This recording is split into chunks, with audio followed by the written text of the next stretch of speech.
Hi, my name is Nilda Thompson, and this is my story. So I first found Norwest Cap 11 years ago. I am a mom of 3. I have a 10-year-old, an 8-year-old, and an almost 4-year-old. I am a peer counselor, breastfeeding peer counselor for the WIC office. I love my children. I love to volunteer in their activities. I love my job. I love the moms that I work with.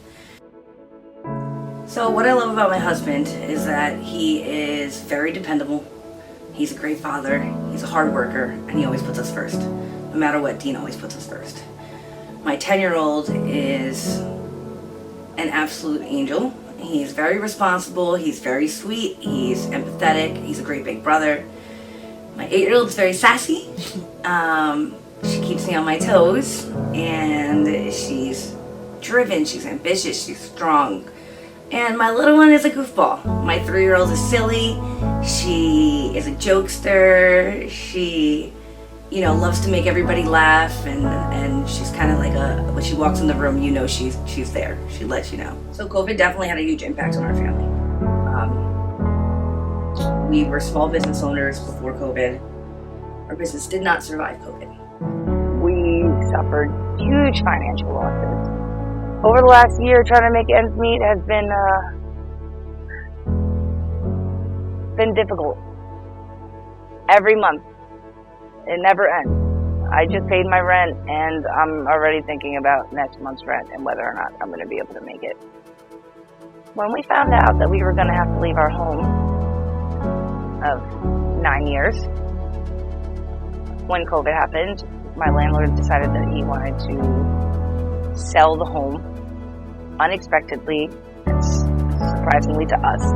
We were absolutely in no position to move. Like I said, we lost our home, and then we had to move somewhere new, and everything is astronomically more expensive. My rent is double what it was now. Without, help, I don't know where we would be. Help from family, help from programs like Norwest Cap. There have been days where we haven't had enough food. So we'll feed the kids first. Maybe go to bed a little bit hungry.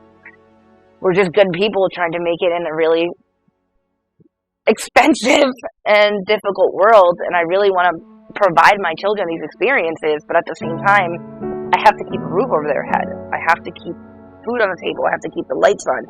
So when I have to tell them things like, no, I'm sorry, you can't do that, or no, I'm sorry, we can't afford that, or when I'm thinking, oh my goodness, the holidays are right around the corner, what am I going to do?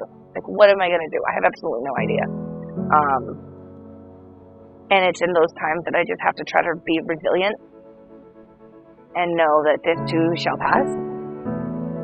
And to know that we had such lack of control over our situation was terrifying. We live paycheck to paycheck, and it's not my proudest thing, but you know what? I'm still doing it. I'm still doing it. I have 3 kids who have never had the lights off, who have never gone hungry, and while they might not be able to get to do some of the activities that we used to do back when we were in a better financial situation, they don't go without. I will go without, but they do not go without. And that, if as a mom, besides loving them to death, as a mom, if I can successfully provide them stability, love, warmth, kindness, if I can just raise good people and give them just the world, I want to give them the world. And I will work as hard as I have to for the rest of my life to make sure that they have everything that they want. And I will give up anything, any of my personal pleasures, I would give them up in a second if it meant that I could do something better for them. And just post-COVID has made that so difficult. And we're so tired all the time. But I love them, and I love my husband, and they keep us going.